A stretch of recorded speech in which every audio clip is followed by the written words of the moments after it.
Hi అండి. మీరు చూస్తున్న ఈ చెట్టు నాగలింగం చెట్టు అండి. ఈ చెట్టు మా మామయ్య వాళ్ళ ప్రాజెక్ట్ దగ్గర ఉందండి.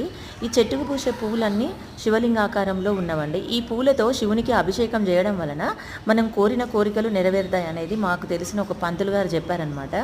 కాకపోతే ఈ పూలను మనం చెట్టుపై నుంచి కోయకూడదటండి. చెట్టు కింద పడ్డ పూలను మాత్రమే తీసి శివుడికి అభిషేకం చేయాలి అనేది మాత్రం అంటున్నారు. నాకు కూడా తెలియదు.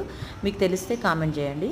ఈ చెట్టు ఎక్కడ కనిపించినా కూడా ఈ పూలను తీసుకొచ్చి మీరు తప్పకుండా శివుడికి అభిషేకించండి. మీరు కూడా కోరిన కోరికలు తప్పకుండా నెరవేరుతాయి.